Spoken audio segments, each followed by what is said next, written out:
My name is Eric Fonseca. This is my second stop-motion animated piece. It's called The Fall of the House of Usher. The story is based on the Edgar Allan Poe classic short story, and it's about a narrator who comes to visit his dying friend in his family mansion, and the character of Roderick Usher has just sort of been subjected to not only a physical illness, but it's starting to weigh on him emotionally as well.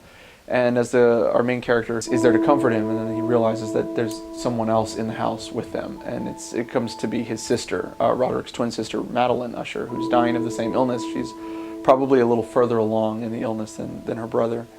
And some old, long-time jealousies and some in-between-the-lines kind of dialogue and emotional stuff kind of surfaces up to the top as the trio interacts with the house. And so for me, the driving force behind this project was to see if in fact that type of emotional story, something that heavy, could actually be told through a medium like animation. Everybody always assumes animation is, you know, little bunnies jumping around in a meadow or something, so I thought, let's see if we could tell an emotional story. And keep it sort of classically driven with the puppets having sort of expressionless faces, and it kind of works really well with the story. These characters are almost like ghost-like characters walking around in a house and having all this emotional baggage. I think, you know, growing up with, you know, like a lot of kids, you know, for me, I was really into Disney animation and wanted a career in animation. You know, life happened, so I actually ended up going into painting more, into more graphic design stuff. But the passion for animation was always in my heart, and right around 2005 I had an idea for an art project. I didn't know exactly how to tell it, whether it was an illustrated book or, you know, a play, or, you know, exactly what to do with it. And I realized that I had all the elements to do a stop-motion animated short. In my first short, Funeral March for a Marionette, it was based on a piece of classic music, sort of a la Disney's Fantasia. It created a storyline and went forward with it. So for sort of a second project, I was looking at, like I said, an Edgar Allan Poe story for this medium, and The Fall of the House of Usher or The Telltale Heart. And The Telltale Heart was supposed to be told, in my mind, it was going to be very sparse sets, white walls, just a couple of paper characters running around doing what they have to do. And for some reason, The Fall of the House of Usher just kept dragging me in that direction, and I thought, well, how cool would it be to see, you know, a staircase and a chandelier and all this stuff. Little did I know I was going to have to create everything. Stop motion is where you take a puppet. This is a torso of the puppet. It has replaceable heads, and you put a head on, and you pose the character in whatever version you need to, and you take his arm and you move it, and you run all the way to the other side, and you click, and you come back and you move him a little bit more, and you run back, and then you click and you come back and keep saying the process. So when it's played back in a program or on screen, the puppet actually seems to be moving his own arm and having his own feeling and his own personality, his own character, his own life. And that's actually how stop motion animation is made. You create all the sets and all the puppets and just patience, patience, patience, and just sit behind it and create life. I just think it's a sort of a really cool old art form that hasn't really changed much.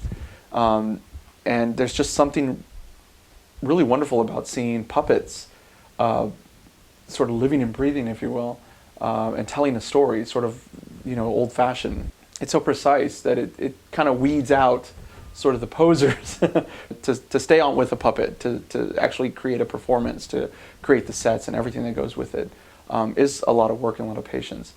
And it'll actually turn your house upside down as well. I devoted my garage to it and a couple of rooms in my house to building the sets and you know, creating, and thank God for friends and family who can support you through wacky times like that.